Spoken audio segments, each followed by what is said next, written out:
بسم ربك الذي خلق خلق الإنسان من علق اقرأ وربك الأكرم Assalamu alaikum wa rahmatullahi wa barakatuh. Welcome to everybody to our class of Learn Arabic of Quran. So far we have learned, we're slowly building our house of Arabic, and we're slowly putting some bricks together to build our house. So what have we learned so far? So we learned about the Arabic alphabets. We've learned about the vowel signs, how the signs and sounds are produced in Arabic. We've learned about different words in Arabic, how the different words are, what are the different words, ism, fi'al and harf. We've learned the ism status, marfu, mansoob and majroor. And recently we did about the sentences, like jumlatul ismiya, jumlatul fi'aliya, and we're doing jumlatul ismiya, and we're learning about mubtada and khabar. So continuing with our journey on sentences, inshallah today in Jumlat al-Ismiya we will be starting to make some simple sentences. So we've learned so far that in Jumlat al-Ismiya you have Mubtada, which comes at the beginning of a sentence, and Khabar. So what are the things which makes Mubtada? So we know it's Ism, and these are the things which comes under Ism, name, place, animal, thing, adjective, adverb. So we know any word which starts with these things, it becomes Mubtada. So what are these words called as? So all these things can be put together and they are called proper nouns. So these proper nouns, when you see the front of a sentence, then you know that is a Mubtada. So what are the other ways that can be a Mubtada in a sentence? So the other words that can come as a Mubtada in a sentence today we're going to learn is demonstrative pronouns. So what are these demonstrative pronouns? These are the two words which we'll be learning in these classes. So one is called Hadha and the other is called Dhalika. So just how you pronounce this letter the is you have to bring your tip of your tongue just in front of the teeth. In Urdu it's pronounced as Haza, which is wrong. The tip of the tongue is on the palate, which is wrong, behind the teeth. It has to be in front of the teeth. Hadha, Hadha and Dhalika. So what do these words mean? Hadha means this, and Dhalika means that. So we'll be learning about this and that. So we'll be beginning with Hadha. So if you see here, how do we write and how do we pronounce? So we write Hadha as Hadha. You see, it's a short sound. It's not a long sound, but we pronounce this as Hadha. So the reason why is originally this alif was part of Hadha. Because of constant usage, what happens is, as you know, the Arabic is a language of discount. It gives you a discount and the alif has been omitted and it's written as Hadha but is pronounced as Hadha. So same thing with Dhalika. So it's written as Dhalika but we pronounce it as Dhalika. So Hadha. So Hadha means this.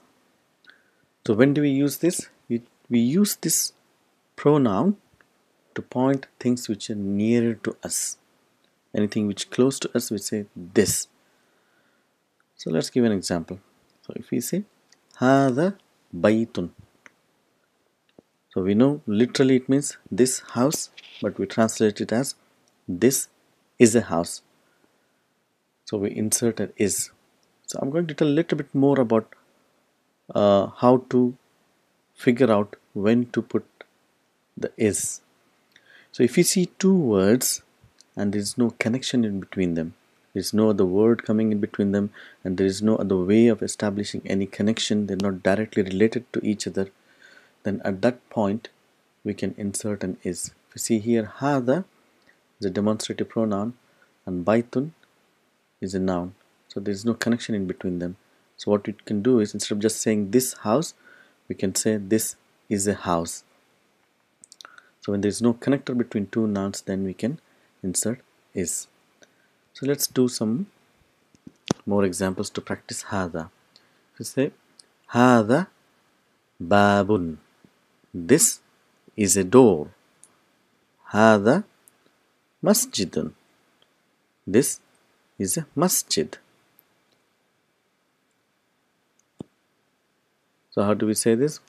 This is a book. Book means kitab. So if I want to say this is a book, how do we say? Say Hadha kitabun, this is a book. What is this? Say Hadha miftahun, miftahun, Hadha miftahun, this is a key. This is a chair. What do you say? Hadha kursiyun, Hadha kursiyun, this is a chair. This is a pen. Pen means qalam. So how do we say? Right? Hadha qalamun, this is a pen. So if you see anything which is close to us, we use Hadha.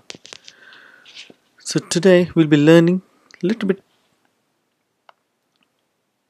more about asking. Okay, we'll do some more letters, sorry. Hadha maktabun, this is a table. And this is a bed. Hadha sarirun. We should build our vocabulary. So inshallah I'll be sending all the vocabs. So try and practice and memorize these words. Hadha sarirun, this is a bed.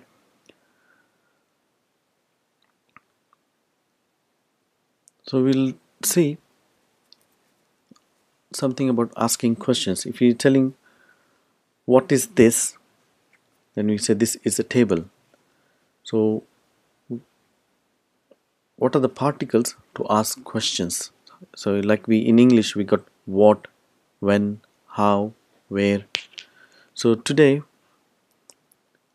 we'll learn how to interrogate in Arabic. That is, what are the interrogative particles? What are the words which you use to ask questions? So these are called harful istifham. Istifham means the words to seek understanding. So we'll be learning about two words today, inshallah. So first letter is called ma, and the second is a. Ma means what, and very soon we'll be learning about a after ma. So ma means what. So if you want to say what is this, so what do you say? Ma hadha, what is this? So ma is used to point at, to ask question about objects or animals. So it's like this. Ma hadha, what is this? Say hadha babun, this is a door. Ma hadha, what is this? Say hadha masjidun, this is a masjid. So if you can make a question, so how do we say? Ma hadha, hadha kitabun. So you got a question and you got an answer for this.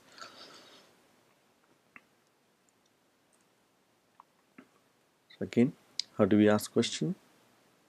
Just put ma hadha, what is this?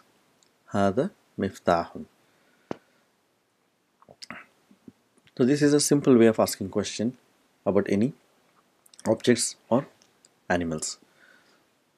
Excuse me. So what about a? So a is a question, is a letter which is used to turn the statement into a question. Like for example, if we have Hadha miftahun, so we put a in front of it and we turn the whole sentence into a question. So if you say this is a key, it is a sentence. If you want to turn a sentence into a question, so you put a in front of it and the whole thing becomes a question. So if you say Hadha miftahun, say Ahadha miftahun, is this a key? So if you see here, the tone of the sentence is changed. It is like it's like a rhetoric question, and like you are expecting some answer. So when you say Hadha miftahun, is this the key? So the answer always begins with either yes or no. If you're asking, is this the key? Either you say yes, it is a key, or no, it is not a key. So how do we say in Arabic? Say Na'am means yes, and La means no. So whenever you see a, then the answer always begins with either Na'am or La. La. If you see Ahadha babun, is this a door? Is this a door? You say Na'am, yes. Hadha babun, this is a door. Ahadha masjidun, is this a masjid? We say La, Hadha baytun.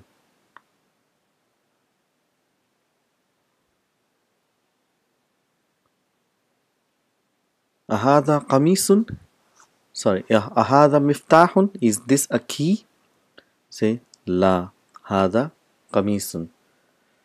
So in today's session, so alhamdulillah, so we learned about Hadha, the demonstrative pronoun, which means this, how it is pronounced, how it is written, and we learned about how to ask questions with two simple words, or which are called interrogative particles, which are ma and a.